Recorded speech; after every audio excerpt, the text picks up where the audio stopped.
প্রতিদিন দোয়াটি একবার হলেও পড়ুন। আর যদি বেশি পড়েন তাহলে ইনশাআল্লাহ পড়তে পড়তেই সুসংবাদ পাবেন, ভাগ্য খুলে যাবে, রিজিকের দরজা খুলে যাবে। একদিকে আপনি এই আমল করবেন দুয়ার, আর অন্যদিকে আপনার জীবনের সমস্যা দূর হবে। তো এমন একটি দুয়ার কথা বলবো, এটি আমার কোনো বানানো আপনাকে দুয়ার কথা বলবো না যে আপনাকে বানিয়ে আমি বলে দিলাম। আর একটি কথা প্রথমেই বলবো, দেখেন দোয়া যদি কবুল হয় তাহলে ফলাফল পাবেন। তার জন্য আপনাকে আল্লাহর উপর দোয়া কবুলের জন্য ভরসা লাগবে, বিশ্বাস লাগবে, আর হালাল রোজগার করতে হবে। 1 টাকা 1 পয়সাও যদি ধুলার কণিকার সামান্য যদি অবৈধ হারাম টাকা থাকে তাহলে কিন্তু দোয়া কবুল হবে না। আর বেশি বেশি ইস্তেগফার করতে হবে। তো কোন দোয়া? দেখেন অনেক দোয়া আছে, আমি এমন একটি দোয়ার কথা বলবো যে এই দোয়ার মধ্যে আপনি সব কিছু পাবেন। কি দোয়া?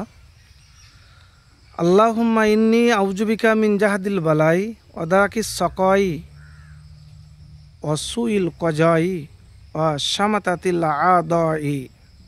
হে আল্লাহ, আমি আপনার আশ্রয় নিচ্ছি কষ্টদায়ক বিপদ, গভীর দুর্ভাগ্য, খারাপ তাকদীর এবং শত্রুদের উপহাস থেকে। বুখারী শরীফ 6347 নম্বর হাদিস, সহি হাদিস। তো প্রিয় ভাই, আমি এতটুকুন আপনাকে বলবো যে এই দোয়া আপনি পাঠ করতে মিস করবেন না। কেন? এই দোয়ার মধ্যে অনেক কিছু রয়েছে, যেমন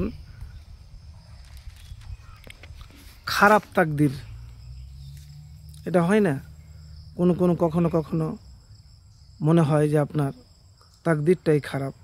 গভীর দুর্ভাগ্য, মানুষ যাকে হতভাগা বলে।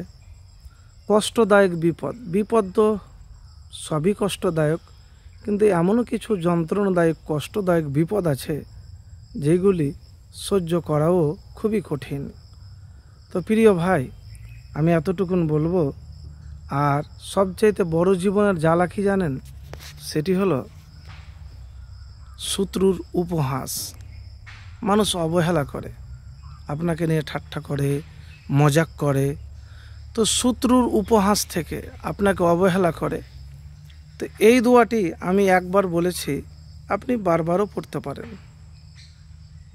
বা যাদের এইগুলি সমস্যা আছে, আপনি এই দোয়াটি বেশি করে পড়বেন। আল্লাহুম্মা ইন্নী আউযুবিকা মিন জাহদিল বালাই ওয়া দারাকিস সাকাই ওয়া সুইল কজাই ওয়া শামাতাতিল আদাই। তার আগে একবার দুরূদ শরীফ, আল্লাহুম্মা সাল্লি আলা মুহাম্মাদিন ওয়া আলা আলি মুহাম্মাদ কামা সাল্লাইতা আলা ইব্রাহিমা ওয়া আলা আলি ইব্রাহিমা ইন্নাকা হামিদুম মাজিদ। আল্লাহুম্মা বারিক আলা মুহাম্মাদিন ওয়া আলা আলি মুহাম্মাদ কামা বারাকতা আলা ইব্রাহিমা ওয়া আলা আলি ইব্রাহিমা ইন্নাকা হামিদুম মাজিদ। তো এই দুরূদ শরীফ আর আল্লাহুম্মা ইন্নী আউযুবিকা মিন জাহদিল বালাই ওয়া দারাকিস সাকাই ওয়া সুইল কজাই ওয়া শামাতাতিল আদাই, এই দোয়া আপনি পড়তেই থাকবেন। একবার এই আমল করে দেখুন, যদি আপনার দোয়া কবুল হয়ে যায় না, তাহলে সাথে সাথে ফলাফল পাবেন। আর হতাশ হবেন না, মনে মনে ভাববেন যে দোয়া করলাম কবুল হলো না, তো নিরাশ বা হতাশ হবেন না। কষ্ট করে ধৈর্য ধরে আমল করুন, ইনশাআল্লাহ ফলাফল পাবেন।